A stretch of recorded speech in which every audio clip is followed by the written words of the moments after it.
In 2011, a scruffy, red-haired teenager with a battered acoustic guitar and a small electronic device called a loop pedal walked onto the stage at Glastonbury. He was alone. He didn't have a band, a backup track, or a fancy light show. He just had a collection of songs about street life in London and a voice that could pivot from folk balladry to rapid-fire rap in a single breath. This was the world's introduction to Ed Sheeran, a man who would go on to prove that in the age of high-gloss pop spectacles, all you really need is a good melody and a lot of heart. Ed's story doesn't start with a talent show or a viral video. It starts with a relentless, almost obsessive grind. Born in Halifax and raised in Framlingham, Suffolk, Ed was a self-described, nerdy kid with a stutter and a port wine-stained birthmark.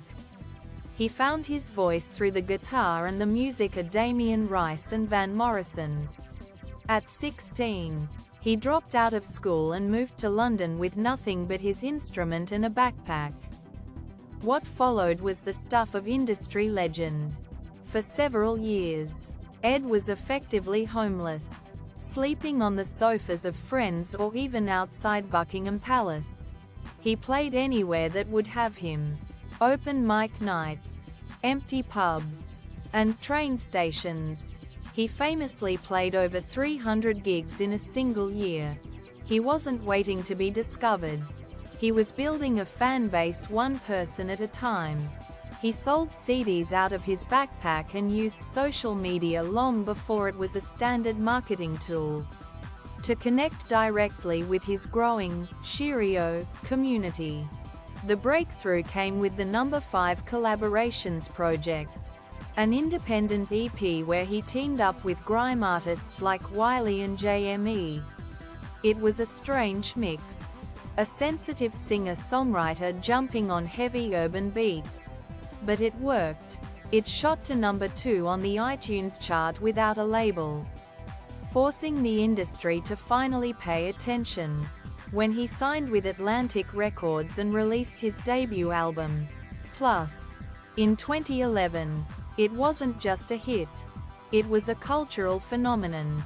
Songs like The 18 proved that Ed could write about heavy, dark subject matter while making it sound like a beautiful lullaby. But Ed wasn't content being just another folk pop singer. He had his sights set on the stadiums with his second album, Multiply. He teamed up with legendary producers like Pharrell Williams and Rick Rubin. He took the intimacy of his early work and expanded it into massive, floor-filling hits like Sing and Thinking Out Loud. The latter became a wedding staple across the globe and earned him his first Grammys. He proved that he could write the love song of a generation while still maintaining his image as the guy next door. The peak of his commercial power arrived with Divide. In 2017, Ed Sheeran did something no artist had ever done. He occupied nearly the entire top 20 of the UK singles charts simultaneously.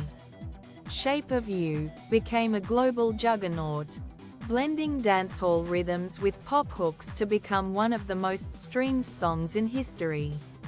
By the time he finished the Divide tour, it had become the highest-grossing concert tour of all time, surpassing even U2. And he did it all mostly solo, standing on stage with just his guitar and his loop pedal. What makes Ed Sheeran unique is his chameleon ability to fit into any genre. He can write a country song for Keith Urban, a pop hit for Justin Bieber, or a hard-hitting track with Eminem and 50 Cent. He is a craftsman of the highest order, someone who treats songwriting like a 9-to-5 job, constantly honing his ability to find the universal truth in a simple lyric. He has a knack for making a stadium of 80,000 people feel like a small, crowded pub. But despite the private jets and the mansions, Ed has fought hard to keep his feet on the ground. He took a year-long hiatus at the height of his fame to travel the world with his wife, Cherry Seaborn, and reconnect with a normal life. His later albums, Equals, and The Raw Acoustic, Subtract, shifted the focus to the complexities of adulthood, marriage, fatherhood, and the grief of losing his best friend, Jamal Edwards. Subtract, in particular, stripped away the pop gloss, revealing an artist grappling with depression and anxiety, proving that even at the top of the world, the human struggle remains the same. Ed Sheeran is a walking contradiction. He is a billionaire who wears hoodies and sneakers.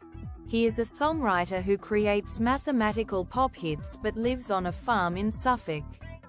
He is a superstar who seems completely unimpressed by his own celebrity. He represents the unlikely hero, the kid who wasn't supposed to be a pop star but became the biggest one in the world simply because he wouldn't stop playing. He has redefined what a male pop star looks and sounds like in the 21st century. He didn't need a gimmick, a costume, or a controversial persona. He just needed 6 strings and a story to tell.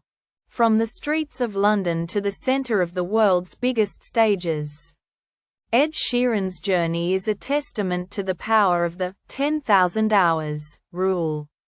He didn't just get lucky. He outworked everyone else. When you hear those first few notes of Perfect or the beat of Bad Habits, do you see the global titan of industry? Or do you still see the kid with the loop pedal, trying to convince a handful of people in a pub to listen to his song? Thanks for watching.